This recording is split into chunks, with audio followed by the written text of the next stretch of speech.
Now, when you say underwater framework, safe, secure, sustainable. Safe is safety from natural disasters. So NDRF, for these are national organizations built, but they are all evolving, right? All of us are evolving.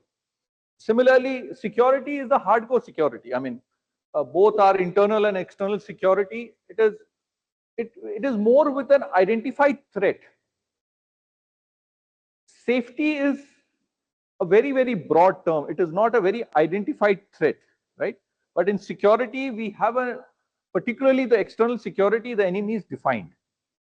What the enemy can do has become quite complex and open, but the enemy is defined. And sustainability is, many of us sometimes get mistaken by, sustainability is not only ecological sustainability.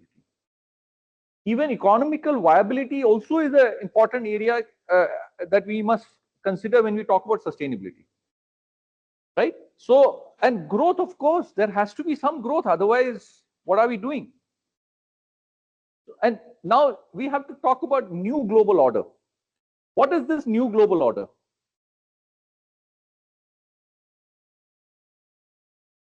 So I'll just cover it under these heads. Now, if you look at the map, this is the tropical waters, right? I mean, it's very easy for everybody to understand. But what is the uniqueness of the tropical waters? Rich biodiversity in the tropical waters. Your fisheries, aquaculture should give you far more returns.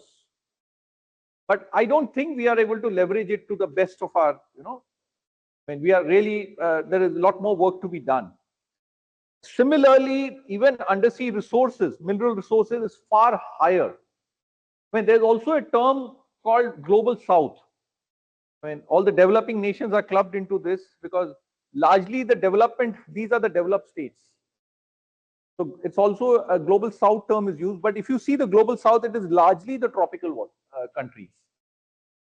But the technology development happened here, particularly underwater technology. And they have invested significantly in the last century during the Cold War period. Now they are manipulating to get the return on investment. But as I told you, the sonar performance between this and this, where we have to operate, is almost 60 to 70%. Even we are not using enough of fish finding sonars. Ma'am, we'll talk about potential fishing zone mapping, which will be of interest to you. Then, I mean, both capture fish and catch fish, capture fish and culture fish. We will talk about it, and we can also organize a separate session for you. I mean, please feel free to ask questions. My idea is to give a broad understanding, but we also would be very happy to go into specifics, not kind of lose any one of you in the conversation, right? So this tropical waters has to be really understood. And also, I would be happy to go very deep technically also. I mean, it's a small group, so we can afford that. Please, I mean, my instruction to my team is to not make it very, very technical, but at the same time, somebody like you would be very keen on getting it. So we can also have a separate session with my team so that you understand what we are talking about. I mean, potential fishing zone mapping is something we have been very seriously doing. Now, for the others, I just want to connect this. Potential fishing zone mapping is to know where the fish stock is. Now, this is such a huge area, right? Now, what happens is, Pam can also talk about this. Fishermen today, we have been doing a lot of field work. Both Shreya is here and Ayush has been in touch with you. They've gone to the Gujarat coast, spent about a week or more. They've gone to in Maharashtra, they've gone to Ratnagiri. We all have gone to Malwan. So the entire Konkan coast, we have spent a lot of time with the fishermen. Today, every fishing season, typically in Gujarat, I mean, if anybody from Gujarat will know this, fishing seasons normally starts from about August, right? August to, it used to earlier go up to February. But today, sometime end November or early December, the fish stock is not available. And a poor fisherman borrows about 4.5 lakh rupees for the season. Doesn't even make 2 lakh rupees. I mean, these are hard realities. Now, and if he doesn't know where the, and today we are losing the traditional understanding of, where the fish stock is. Earlier, I think people were far more grounded and they understood. So if you keep making trips and not get, so you spend a lot on fuel. I mean, that's how the inefficiency comes in. So if we can give them where the fish zone mapping or where the fish stock is, it will be so much more better for them, so much more. But from a security angle, BSF or even security of there is a term called IUU fishing. You must have heard this. Illegal, unreported and unregulated fishing. It's a very serious security problem. Globally, people are, a lot of mafias are now involved into this. Now, if you talk about marine police or even BSF may be sometimes called upon. Now, we went to the Sindhu coast for the entire 100 kilometers of coast, which is under one particular thing. They only have 2 boats. I know that. I know that. So, I mean, I'm giving you examples where we have direct information. I will not do any guessing. So, and there also one is training is a problem. They are scared that the boat may have issues when it is in water. Now, I mean, I can tell you in a private conversation, we had organized a workshop in Malwan in the Konkan coast. There was a lady who had come from marine. I mean, she was part of the intelligence, Maharashtra state intelligence. She cried. She was a localite. And I mean, she cried because she was emotional that, she is not able to discharge her duties. The ecosystem is not letting her, I mean, we promised everybody, I mean, here also we promised everybody that it's a, no information is going to be shared outside of this room. And we allowed everybody to speak. And, because see, we are trying to make technology for all of you. We also need to understand your specific issues. So that is the situation. So now marine police, even when they went to Gujarat, marine police was quite, worried that, they don't have the resources. Now, if a technology can tell you where the fishing zone is, even 2 boats are enough, right? You just send those boats there, station them there. You don't have to keep roaming around, do patrol in the entire region. So this is how technology can help. I mean, definitely our scientific organizations are doing great work, but it has to, I mean, the security organizations also have to understand how it can be used by them. I mean, it's very simplistic for me to say this, but how will you deliver it to them? A person like now, you are operationally, fortunately last year when we had a thing, your DIG, Ops East, West and Madhukar was in the center. All 3 of them were here with us for 5 days. And we had some very fantastic conversations. So, I mean, there is so much more to be done, right? So the tropical waters have to be understood. Even when you are doing these fishing zone mapping, the whole tropical characteristics will make a lot of impact. And when we give you lectures on, digital transformation, you will understand this better. Now, today, the entire world is talking about Indo-Pacific strategic space, right? I mean, some of you may be familiar, some of you may not have heard this, but the entire world, see, in the last century, the area of operation was the Atlantic, because the Americans and the Russians were fighting, and this keeps rotating over, centuries. There was a time when the, the Portuguese were a superpower, then the Spaniards came in, then the British ruled the world for over 200 years. But today, the strategic space is the Indo-Pacific. Now, when you say Indo-Pacific, by definition, I mean, somebody says it's Bollywood to Hollywood, but the relevant definition for us is the entire tropical waters of Indian Ocean and Pacific Ocean. So again, the tropical waters become very important. Now, India is a very important player here. Why India is an important player? See, the West, other people have a serious demographic challenge. They do not have people to deploy. I mean, Europe is almost imploding. They don't have people, right? America is cannot provide, and they're very expensive. So India has a massive opportunity to kind of make sure that we provide the entire capacity for the tropical waters. I mean, even for some of you going forward, what is the second carrier? Nobody retires and goes home today. There's a significant second carrier opportunity for all of us. Yes, you agree? I mean, people, our previous generation used to retire at 55, 60 and go home. But even if you retire at 60, you still have another full career. 75 years, everybody is active today. So this is something you need to understand. So you look at this entire Indo-Pacific.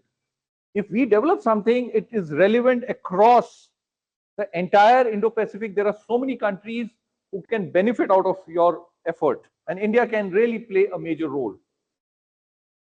Now, anything that we do, even for you, I mean, people in the security forces also, people economy nature is something we need to understand. I mean, many times in the defense forces, we say we are not getting enough resources from the government, or the funds are not coming, budget is not coming. But you must understand, our security forces are being given reasonable amount of things, but we are not able to adapt the best of technology to minimize the cost, right? So, but also we need to make sure people have to be kept in mind. Livelihood is very important. I mean, today you look at, I mean, Virinjam port has come up in Kerala, or in Maharashtra, Vadhavan port has come up. What happens to the local people? They have to vacate. Vadhavan, they are giving 9 crores per acre of land taken by the government. 9 crores. Somebody gives you 100 crores, will you be able to spend it? If you are not used to spending, I mean, I remember in Gurgaon, when Gurgaon was developed, people were given a lot of money. I don't know exact numbers. Some people even bought a helicopter. So if you don't know how to handle money, I mean, government can say that we have given you money, we have compensated you, but that entire community gets killed. They can't, I mean, they're not like you and me that we can do another course and do another academic program and, reskill ourselves, or, we are agile. But you can't expect them, they don't even, half of them don't even understand the value of education or value of skilling.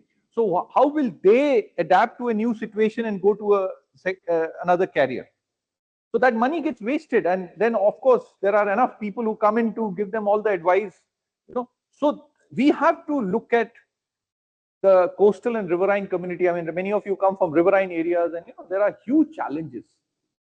And of course, governance has to be there. I mean, typically in fisheries, artisanal fisheries is done by 90% people.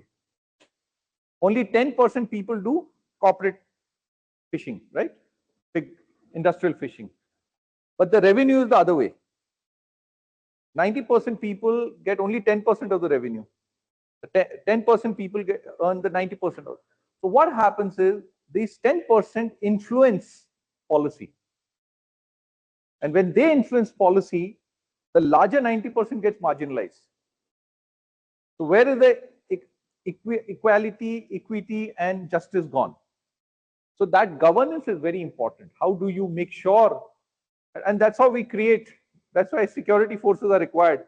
Internal, I mean, all of you are involved in internal security, and you face these challenges because you've not been able to create a just society. Economy, of course, there is so much connectivity now. Inland water transport has been planned, and a lot of things are happening. But do you think you're going to Norway to get help? Does Norway understand tropical waters? They have built these heavy engineering themselves, and they are selling it to us. But dredging cannot be a de facto solution for sediment management. So it is not sustainable, and it is not economically viable. Jawaharlal Port spends 150 crore on dredging alone annually. They have become unviable, they are being privatized. And when you privatize, it becomes inaccessible to many of your own people. These highways, tolls have been put.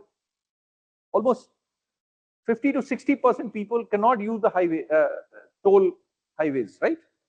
What are we doing? We are excluding our own people. So we have to be very mindful of development in a way that, you know, everybody has to be given access. Of course, nature is the entire, you know, climate change and sustainability and whole lot of things are very, very important. Now, acoustic habitat degradation is something extremely critical. What is acoustic habitat degradation? Speed of sound in air is 345 meters per second. Speed of sound in underwater is 1500 meters per second, 5 times more. So what does it say? That sound is the only signal that propagates effectively and efficiently underwater. So that's why you use radar on top and you use sonar below. And sonar is a generic term used for any device that uses sound to process information. Even a communication set underwater is called a sonar only, right? Which is not the case in above water. So sonar is a term which just uses acoustic signal or sound signal to, to get any kind of information. So it is very, so what happens is marine mammals also use sound. So if marine mammals also use sound, any activity that we do generates sound which can disturb the underwater creatures. And humans being terrestrial animals, we don't care or we don't understand what they go through. Now, in the Maharashtra coast alone in 2018, there were 80 big whale strandings. 80. And big whale means they are 40 feet, 50 feet whales. And the previous such incident happened 100 years back. So now what has happened is, due to the Somali piracy, the entire shipping traffic has been brought more closer, and the entire migration pattern of big whales migrate few thousand kilometers. So the entire migration pattern has been disturbed and they are getting, you know, stranded. So those are impacts. So acoustic habitat degradation is a very serious issue now globally. International Maritime Organization controls shipping in the world. So you'll be happy to know our paper was sent in 2021, and now based on that, India has been nominated as a lead country in the Indian Ocean, and we are leading the research on that. We'll talk about it in more detail, but acoustic habitat degradation is serious. Even in the riverine system, Brahmaputra has dolphins, and these dolphins are blind. I mean, in Assam it is called Hihu. So these are very unique. We have, I mean, there is in the Yangtze River in China, it's called Baiji. Amazon, it is called Boto. In India, multiple places, it has got different names. It is there in Ganga, it is there in Brahmaputra, it is there in Indus, it is also there in Karnafuli also. The numbers in the Brahmaputra, in 95 census, there were, I think, 3,000 dolphins counted. In 2005, it came down to 300. And 2015, we have not yet officially declared how many dolphins. But the numbers, and lots of money has been spent, but we have no idea what has changed. So this is a serious, so now with the inland water transport and whole lot of things, there's a serious concern that it can have an impact on the dolphins.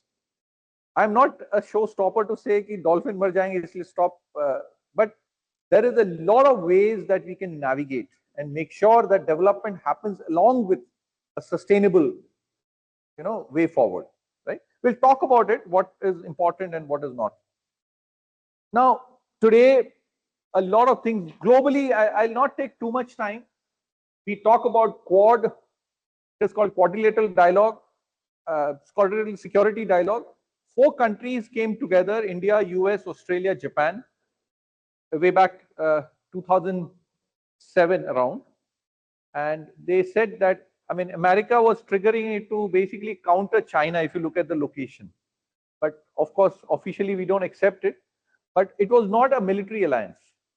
But another alliance came up a few years back called AUKUS, Australia, UK, US. And this is a very strategic alliance for underwater submarines. So nuclear submarine, for the first time, US was ready to share, you know, nuclear technology, nuclear submarine technology with Australia. But Australia is a country which does not have a civil nuclear capability. Like India first built a civil nuclear facility, and then we got into nuclear submarines. But this is a very funny thing that a country which nuclear is a very different technology, and biggest challenge is the safety. Nuclear safety is the biggest challenge. But it's very funny to see a country which does not have a civil nuclear program but has a military nuclear program or a naval program. Part of the Indo-Pacific. Now, see, Indo-Pacific is big, but we as a country need to focus on the Indo part of. See, we are the only country in the world where there is an ocean named after us, and we have no maritime consciousness. Right? I mean, this is quite a tragedy. We have 11,000 kilometers of coastline today. The contribution of the blue economy, as we say, or the maritime economy, is less than 4% to the GDP. Norway contribution of blue economy to the GDP is 90%.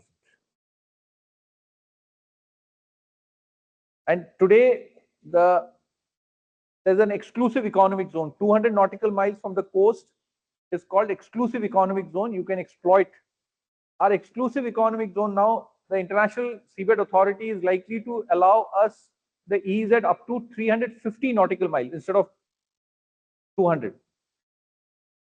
So that will make our maritime India bigger than the terrestrial India, 3.7 versus 3.4.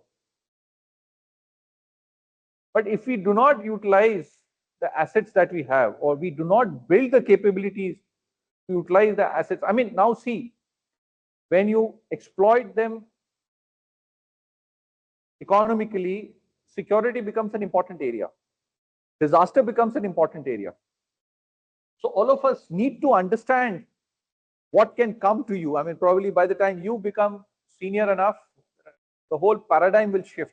You know, what you will be dealing with will be completely different. I mean, earlier, CISF was not involved in waterfront security, but now they have been given this responsibility. So you need to develop your capabilities, and you need to develop. And how will you? I mean, somebody talked about scientific temper. In Discovery of India, Nehru has written 10 pages on scientific temper. If you do not develop scientific temper, you will never progress as an organization or as a nation. So that scientific temper is very, very important, and it has to be done very, very carefully. If you develop, I mean, if you unnecessarily take too much of technology and you don't have the capacity to deal with it, you will get stuck. I mean, digital starters came, 20 years back. Digital starters are, all your big motors need a starter. So now, new technology, digital starters came. After my PhD, I opposed in the Navy, we should not accept it just like that. But people were very upset. How are you opposing it? I said, no, I'm not opposing it. Our people are not ready for it. We need to take some time, and our people were very upset with me. I don't know whether I should say I was lucky. Indian Coast Guard had a ship at sea where they just adopted it, and the starter failed at sea. And the people on board could not handle it. And this was a steering motor starter. So if the steering system is not working, you are drifting at sea. You imagine a Coast Guard ship is drifting at sea. The original equipment manufacturer had to be flown in by a helicopter to go and repair it. So you must understand how technology assimilation, absorption has to be done. It has to be done in a very nuanced way. Of course, we have to be quick, but at the same time, we have to be very mindful that, everything has to come in place. The capacity building has to be done very gradually. There is also this issue of greater public good. Many times we talk about security, and, even you will have a lot of international exchanges. Some of you will go abroad, and Coast Guard does a lot. Now, a lot of bilateral and multilateral interactions are done with a lot of security focus. You must understand, smaller countries, Mauritius, they have such a small navy, or some of them don't even have a navy. If you overemphasize security, these countries, they have bigger challenges of fisheries, aquaculture, not being A country like Sri Lanka has 7.8 times more sea area than the land. 7.8 times more sea area. And these are island countries. They don't even have a blue economy policy. So, and they have so much of economic stress because they have not been able to utilize the resources that they have. I mean, why and all that is a different question. So we need to look at greater public good. I mean, how do we make sure even the government relies on, like last time when we had your DIG Ops, they said that government has asked us to do community programs in Sir Creek and all these things. So these are areas where you can help them. You are far more privileged in terms of access. And see, when a citizen says government, everybody is a government. All of you, I mean, you in whatever capacity you have, like there was a very, I mean, I won't call it a joke.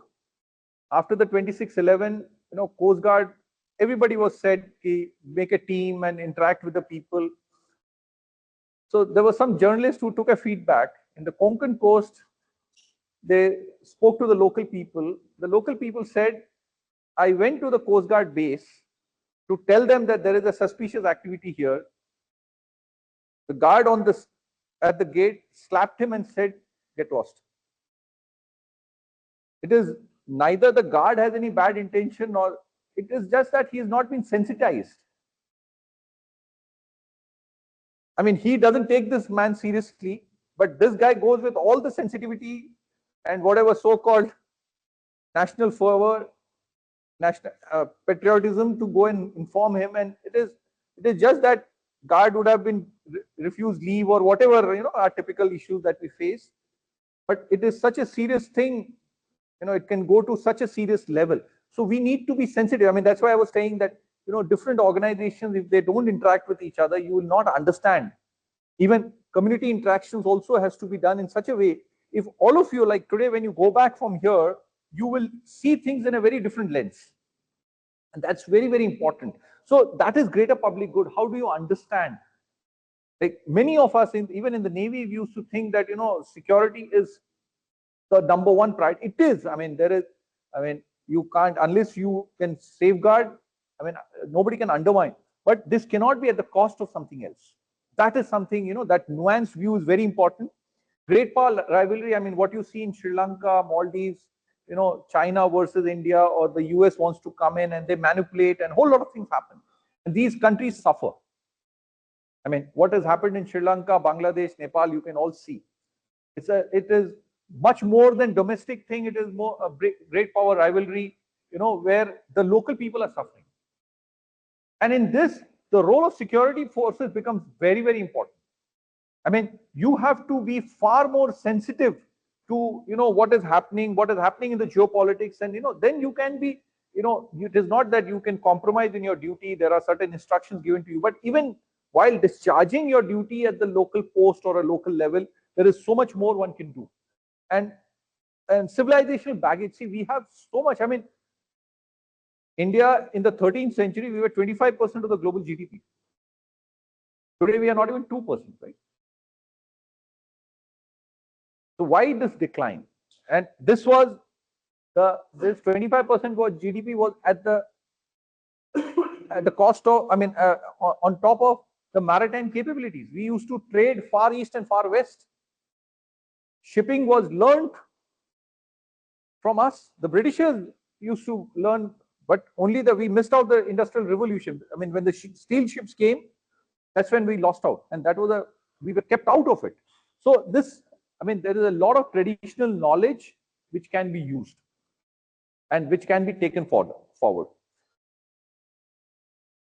Now, this is the global map, and the AUKUS. When you say AUKUS, this submarine, whenever it comes up, it will be deployed here. And what I'm also trying to bring out is our waters will become far more unsafe. If there is a conflict happening in your backyard, how safe are you? Right? Now, even we had few years back, we had an Argentinian submarine which went under water and all the 70 people died. And it was purely poor maintenance, right? More recently, 2 Indonesian submarines went down. Bad maintenance. And people died. Now, imagine a nuclear submarine going down like that. So, and now even countries like Myanmar have been given submarines. Bangladesh has been given 2 submarines free of cost by the Chinese. So this is a serious, I mean, the game is different now. It's no more the conventional. Now, I mean, imagine, I mean, I've been in the Navy, I've been working, I'm not a submariner, but I know how complex it is to operate submarines or maintain submarines. Imagine a country like Bangladesh and Myanmar, you know, they have serious socio-economic challenges. There's not a stable government in place and they are operating or thinking of operating submarines. So what I'm trying to bring out here is even underwater safety is a serious challenge. Imagine a nuclear submarine going down here. What happens to public safety? In our organization, we have a strategic advisor on public health and safety.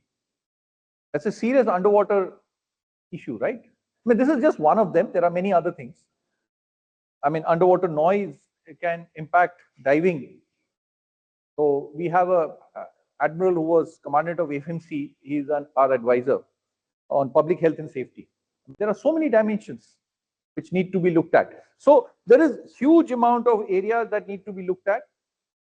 Now, quickly, how technology development happened. This was the original in the 50s, 60s, 70s. Technology development here happened here. Okay, but then there is a thing called Underwater Great Wall Project. The Chinese developed. So when the Cold War ended, when that is about 91, 92, the Americans thought that there is no challenge. But by the end of the last century, they realized the Chinese have built submarines which can challenge American dominance here. And when they become the unipolar world, now the entire world is under them, right? So if they have to operate and the Chinese can challenge them, they started to worry about, and this is tropical waters, completely different from what they have developed. So the Americans developed a lot of capabilities, and to counter that, the Chinese came back. I mean, 30, 40 years back, the Chinese, I mean, the military had become very arrogant.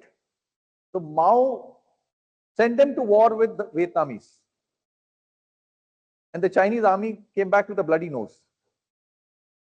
So then he disbanded, I mean, not disbanded in that sense, but restructured the armed forces.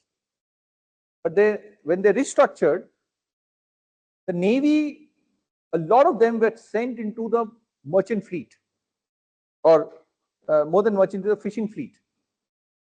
Today, the Chinese operate fishing fleets which have about 500 boats. And these are not those small boats, big boats. And few years back, one journalist reported that there is a Chinese fleet operating here. 500 boats operating together. It can even stop an American carrier battle group. You understand what it means? So this is how you evolve yourself. And today, these Chinese fishing fleets are a threat, security threat. But see the way they have transformed themselves, right? This is October 2021, USS Connecticut met with an accident in South China Sea. This is a top-notch US nuclear submarine. This accident, I mean, the submarine went and hit a sea mount. It's a big embarrassment. The Chinese, a submarine is not supposed to be underwater in open seas, in international waters. So if you're caught, then it's an embarrassment. So the Chinese Foreign Office said, "What were you doing here?" Just one line statement. The Americans had no answer. They lost, I think, 6 or 7 people died. and the ship, I mean, although it was not, it could sail back to the nearest harbor, but it was a big embarrassment for them. So what I'm trying to tell you is underwater domain awareness in the tropical waters is a very complex thing. Even a nuclear submarine of the US can have serious problems. So we need to take it very seriously. There is a lot more work to be done for all of us, and I think India is well placed. Now, when you talk about technology, when you talk about big things, smaller nations are not excited. I mean, what a country like Sri Lanka, Mauritius, Maldives, they want better fisheries, they want better aquaculture, they need more development. I mean, they can't stand in front of the might of, if India wants to do something or China wants to do something, they can't do anything. So why should they waste money to have a full-fledged navy or a army? They should focus as a country. I mean, you should have something, but you should more to coordinate with others. I mean, there are naval officers who get posted to Mauritius. We help them. Even their ships are commanded by naval officers. A lot of my friends have gone and commanded ships, or even their headquarters are manned by naval, Indian Navy people or Coast Guard officers also go there. So that's fine for them. But their focus should be more on, greater public good in terms of developing better fisheries or bringing more technologies, and so that they are self-reliant in all this. Otherwise, what happens is an American fishing boat will, you should know about these fish factories. There are massive ships which remain at sea for 6 months. They do fishing, they do canning on the ship. I mean, it's a fish factory. They don't come back before 6 months. So they will come and fish in your waters and take away everything. I mean, this tuna fishing and all this, man will know it's a serious problem. They will just pick it up and go. And these small countries, see, you need people to even say that somebody has come. But you can't counter them. So that's a serious thing. So we need to look at, so in Quad Summit in Tokyo, the leaders, because they knew that these smaller countries are not excited, so they announced that we will do greater public good. Now, greater public, and they said we will share data. Now, today there are 10 data centers globally, including we have one in Gurgaon, there is one in Singapore, there is in Solomon Island, like that there are, but all of them are manned by navies. My point is, does Navy understand public good? Do you know what is the pain of a fisherman, or a ma'am will know this? When can Navy and that data, can Navy analyze that data? And so what are we saying? So many people, including me, we wrote about this, that this greater public good assurance by, these are all, it was a summit. When you say summit, heads of states come. All the four, India, Australia, Japan, US, all the heads of states were there. And they announced this. But this is a false promise that you make. But yeah.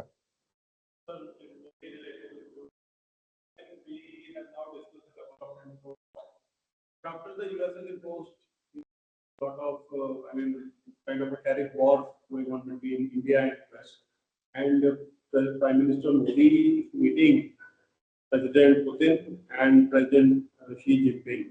I mean, is Quad still relevant, or there's some shift in this kind of alliance? That's a great question. Thank you very much. See, even an announcement of AUKUS was to undermine Quad. I mean, AUKUS may already, in Quad, Australia and US were there. They could have just included UK into the Quad only. So now people talk about Quad plus. And there are different terminology in geopolitics. These terminologies make a lot of people say Quad plus. So AUKUS was created because they wanted to tell India and Japan. Particularly the US wanted to tell us that you are not. आपका salute ठीक नहीं है. फौज में, you know this. And when you are unhappy with somebody, otherwise you don't care. He has expressed the greetings which was required to be, or given the respect that is due, so you don't say things. But if you are unhappy with him, why are you not wearing a tie? Why didn't you wear a jacket? Or you start doing that. So they created AUKUS. I can discuss AUKUS in a very long. We'll probably, if you are interested, we'll discuss that. But what you're saying is very true.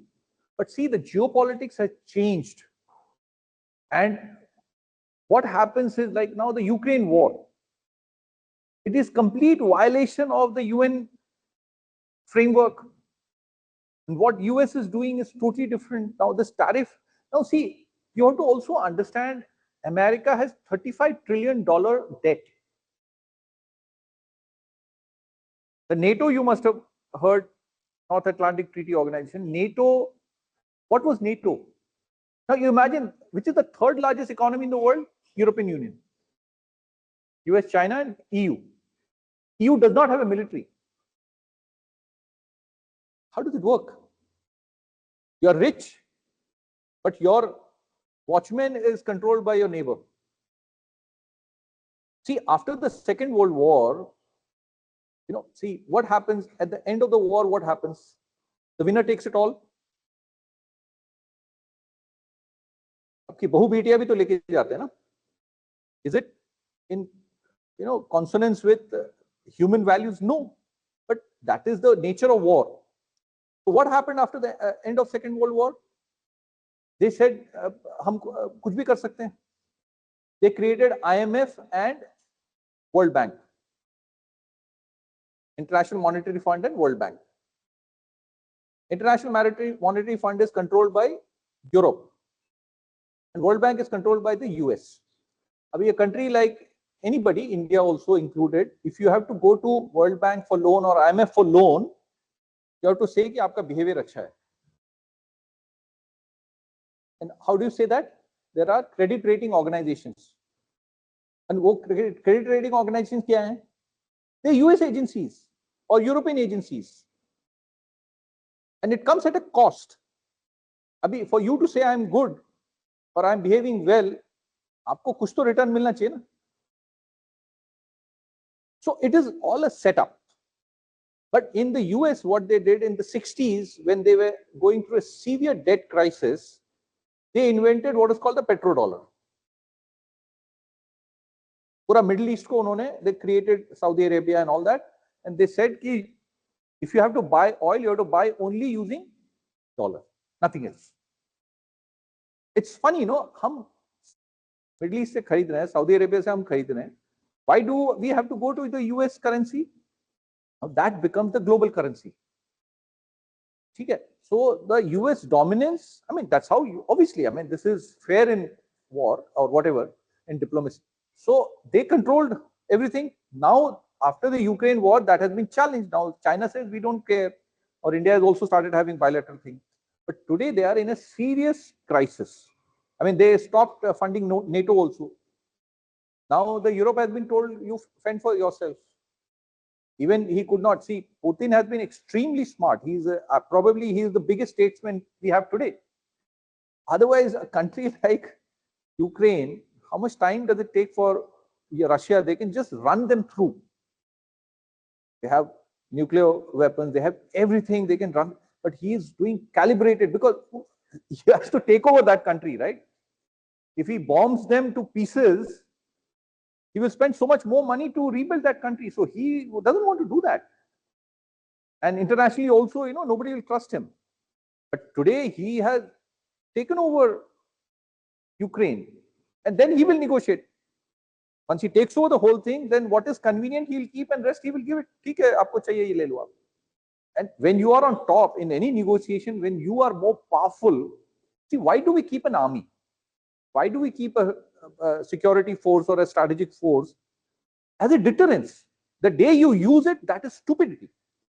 But you have to have a strong military, you have to strong organizations so that your negotiation becomes better. But if you have to use it, both the sides face consequences of war.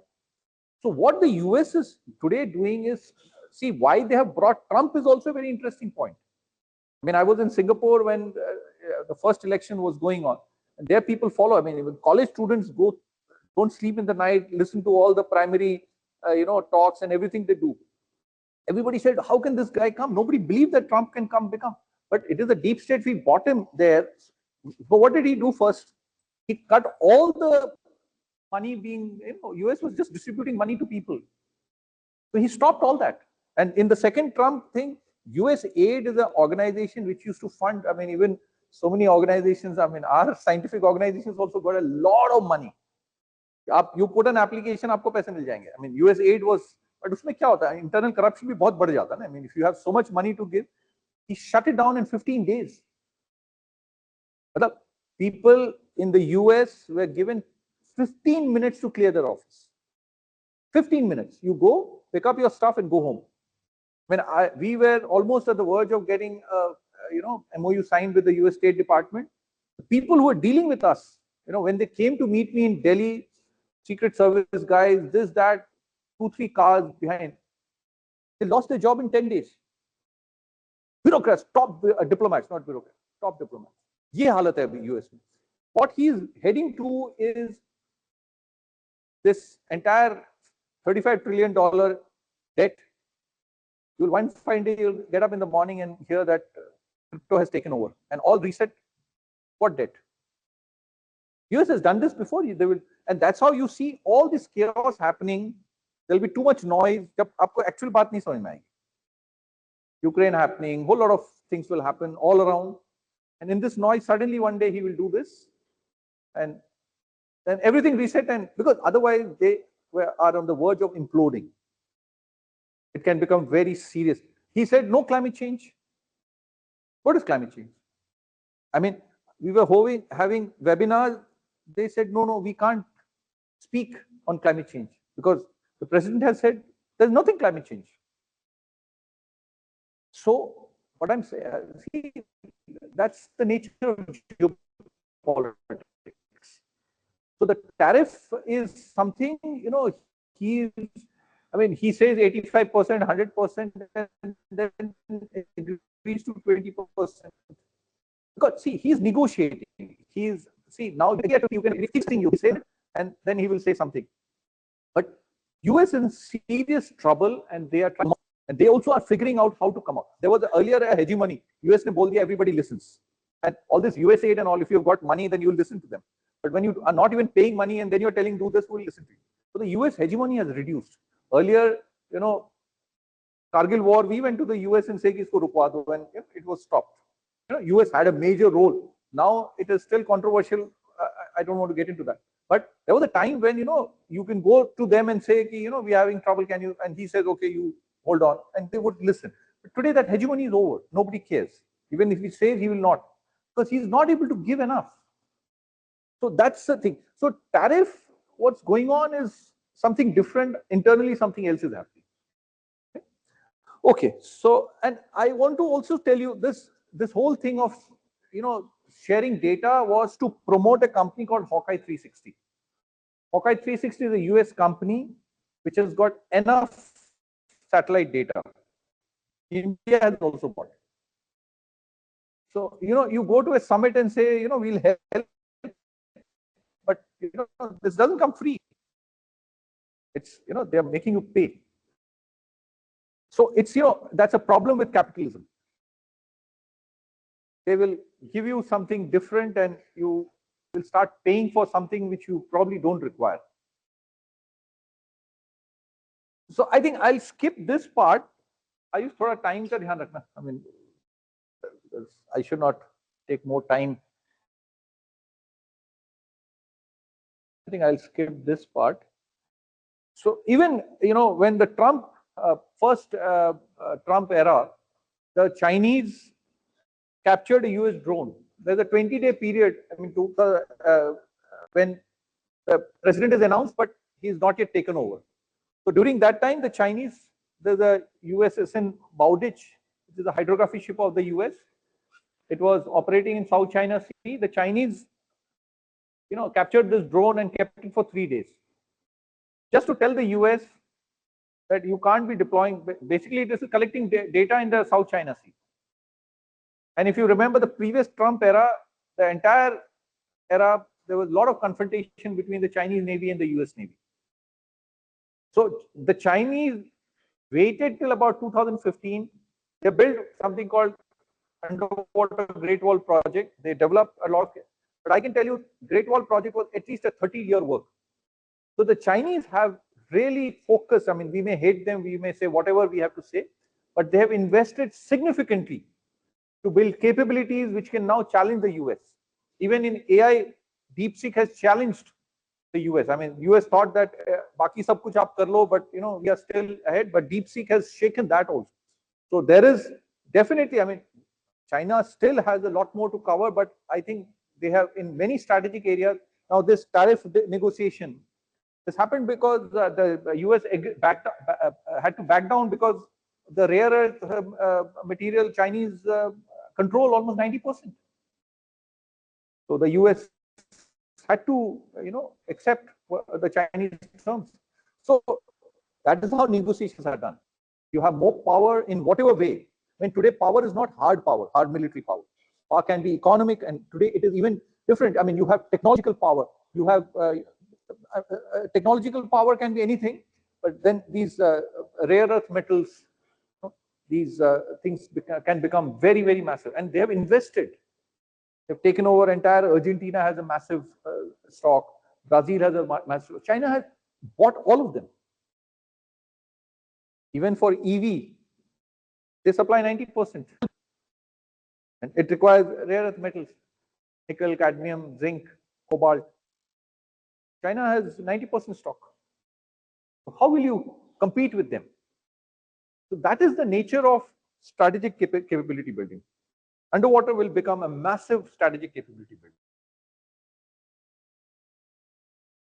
Okay. So yeah, this is the Great Wall project. One interesting example I will give.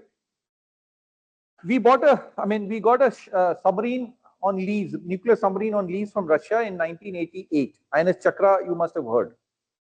Now I am combining two issues. So when INS Chakra was bought, the first deployment was off Visakhapatnam in the east coast of India. When the submarine sat down in position, the entire sonar screen got blanked out. So there was panic. I mean, now if the sonar screen gets blanked out, means you are blind in a submarine. Now what happened was, so they did some brainstorming, and one of our, I mean, in the Navy we have, he's not an officer, a sailor, but a Master Chief who has at least 25 years of experience. So Masab said, "Sir, blast transmission karenge, theek ho jayega." So Captain was, of course, Captain Ganeshan then, and later on became Admiral Ganeshan. He was in the US, and he's got trained in the US. He said, "Okay, if that is the only option, but for a submarine to do blast transmission, you are revealing your position." But he said, if there is no option, so he did that, and exactly the sonar was fine. So what was happening is, this is 1.5 centimeters. So this is this small. This is called snapping shrimps. Snapping shrimps generate sound of the order of 200 dB. Whereas the biggest mammal on earth, that is the blue whale, generates 196 dB, which is less than a snapping shrimp. Snapping shrimps generate 200 dB. Now, snapping shrimps are in few millions in a snapping shrimp bed. Whales are in few numbers, less than 10. So they're in single 2 million, 3 million. Let's say even half of them are vocalizing. They generate sound. The submarine gets blanked out, and the frequency band is exactly 3 to 15 kilohertz. Right now, I will take you back. The first nuclear submarine by the US, Nautilus, was supposed to be deployed in 1952. The Scripps Institute of Oceanography in the US did a snapping shrimp mapping of the entire world. Right? Because a nuclear submarine is not for your own waters, it has to be deployed beyond your shores. So I was also working, I've designed the sonar classifier for the nuclear submarine, and I had a project for almost 5 years as on the side of my main job. So I told the Navy that we need to do snapping shrimp. We are in the tropical waters. I mean, that study of the US said that the habitat of the snapping shrimps is the tropical waters. Maybe people said that DRDO should do it, ye hamara kaam nahi hai. So anyway, so I said that we will do it. When I started an organization, I said this is the first work that we do. So what we did was, first did the habitat mapping. Ma'am will relate to this more. So when we did the habitat mapping, we found that there are 14 subspecies of whales. 14 subspecies of snapping shrimps alone. and each of them having a very unique vocalization, right? But habitat is not enough, right? We need the soundscape. So, I mean, earlier I thought it will chota kaam hai, jaldi ho jayega. I know what is to be done, but it took me more than 3 years to find the soundscape. How will it trigger and how will it go? So we did the soundscape mapping also. So I met somebody, I can't name him. So I said, sir, हमने ऐसा किया है. I narrated the story. So he said, Arnab, what have you done for the community? So Navy में भी ठीक है सब. I had no answer, honestly. So he said, 20 years back, I had gone to Vietnam and the Vietnamese were laughing at us. My brother was the agriculture minister of India. I called him up and said, ki ye hai. So my brother sent minister of state who was from Kerala to Vietnam, and uske baad mujhe pata nahi hai. And he said, if this gives you any clue. So we worked, and what we did was the same thing what we developed. Now, what is it? We got all the underwater parameters to find out when this will vocalize. So I gave you the example of APY tool.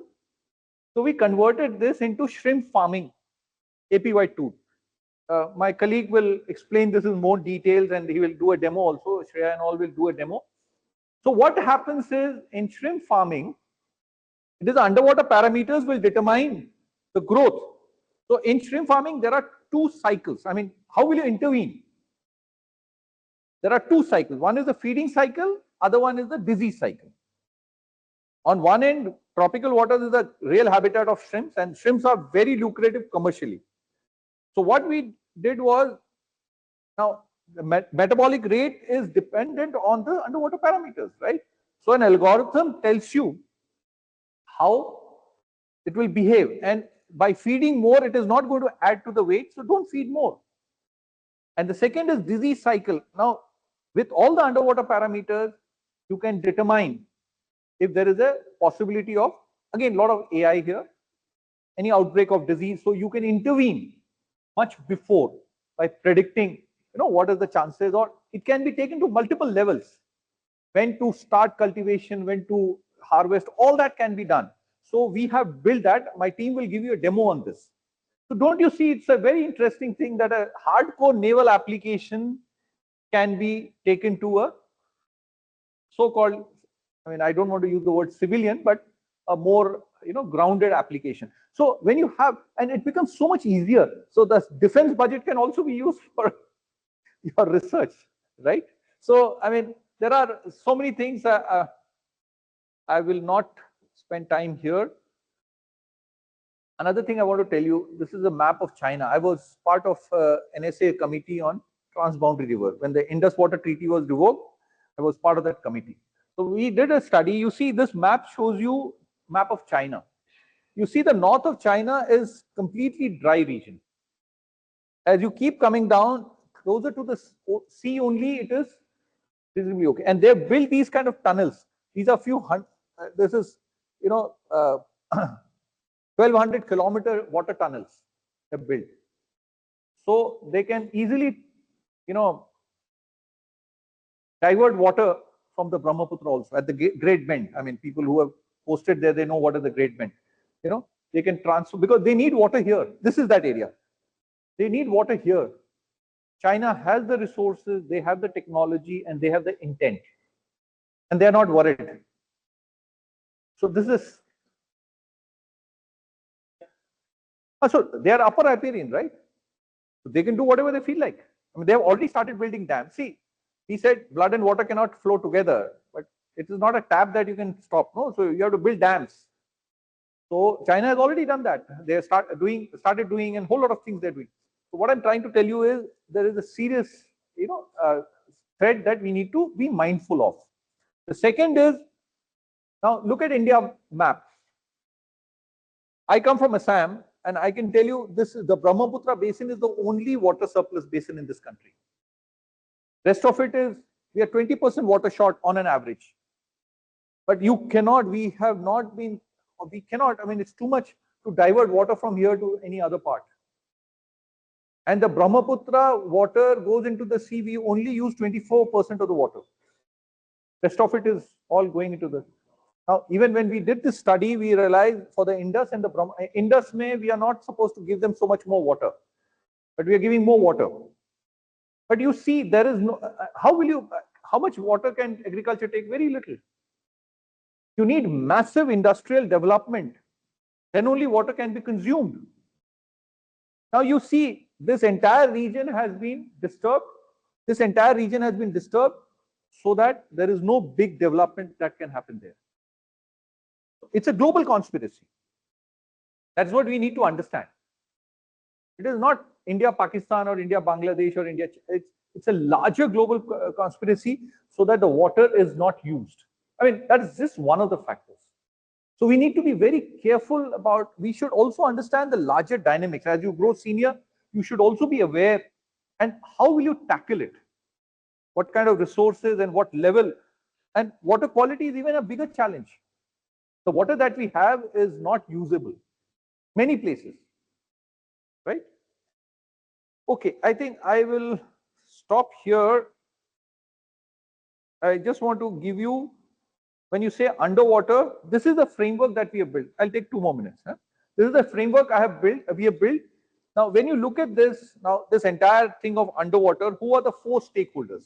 Strategic security, which includes internal and external security. Internal is all our paramilitary forces, and external is, you know, Navy, Coast Guard, and all that. Now, there is a lot of things that we can. Abdul Kasab came by a surface boat. We are hoping that next guy will also come by a surface boat. What if the next guy comes with using an underwater drone? In the, you know, I just want to show you this picture. Today, kids are operating AUVs. So even in the Brahmaputra, also river security, also there's a lot that can happen, right? So we need to be, see, you like cyber, you can't be countering it. You have to overwhelm them. How many of our forces are using drones, underwater drones? Even the Navy is not using it in an operational way. So there is a lot more to be done. I mean, it's more to have a presence, right? The second is blue economy. I mean, blue economy is huge. Aquaculture, fisheries, you know, a whole lot of deep sea mining, navigability, I mean, you know, connectivity, inland water transport, you know, how will you transport, even for military also, how will you move your assets on the waterfront? So those are areas which we need to be very careful about. Today, BSF also uses local knowledge for navigation. I'm aware of all that. So हमारे पास थोड़ा तो technology होना चाहिए ना. I mean, you can't be dependent. दूसरे के I mean, भाड़े के पहलवान से आप लड़ाई नहीं लड़ सकते ना. तो आपको अपना capability build करना पड़ेगा. So, and then of course, sustainability and climate change, huge area. And then fourth is the entire science and technology. I mean, digital transformation, a larger term, but you know, science and technology is such a big thing. If you do not hold their hand, do not support them, and more than anything, you have to define what you want. Our problem is we are not able to tell them what we want. And you know, in a government setup, when the budget is frozen, uske baad if you say I want this, doesn't work, right? So we need to be careful. So the same thing we have divided into a smaller thing, like underwater radiated noise. I told you about acoustic habitat. Stealth is a big thing. The ship should not, or submarine should not make enough noise. Then that will be applicable to you also. Stealth is, but the same thing is relevant for acoustic habitat. So once you develop this capability, you can, and then it has to go to the shipbuilders, and so all that is same thing. Pooling of resources, synergizing of effort. More relevant to you is sediment management. Now your movement and inland water transport is a big thing, but for armed forces also, or even for NDRF, if you have to move on the waterfront, you need, you know, good technology, good capabilities. We have built a lot of technology. We'll show you that. And of course, water is, I mean, our dams are more than 50% silted. Khadakwasta Dam, we have done surveys, more than 50% silted. That means what? In monsoon, there is flooding in the downplain. Last year, we lost 10 lives in Pune city. 10 people died because the water overflow happened and it took away a lot of people. And in the dry season, you have 50% less storage. So, I mean, last 2 years have been fine, but earlier we had problems that water supply, because domestic water comes from Khadakwasta. So it's a serious trouble. I mean, urban flooding is another thing. We'll show you some projects that we have done for urban flooding. I mean, it will be relevant for disaster management also. So I think I'll stop here, and we are getting now invited to various global forums. That was there's the president of Sri Lanka that time. I was they had a special session on UDA. So I think I'll stop here. This Sridhar will take. So any questions, I'll be happy to answer.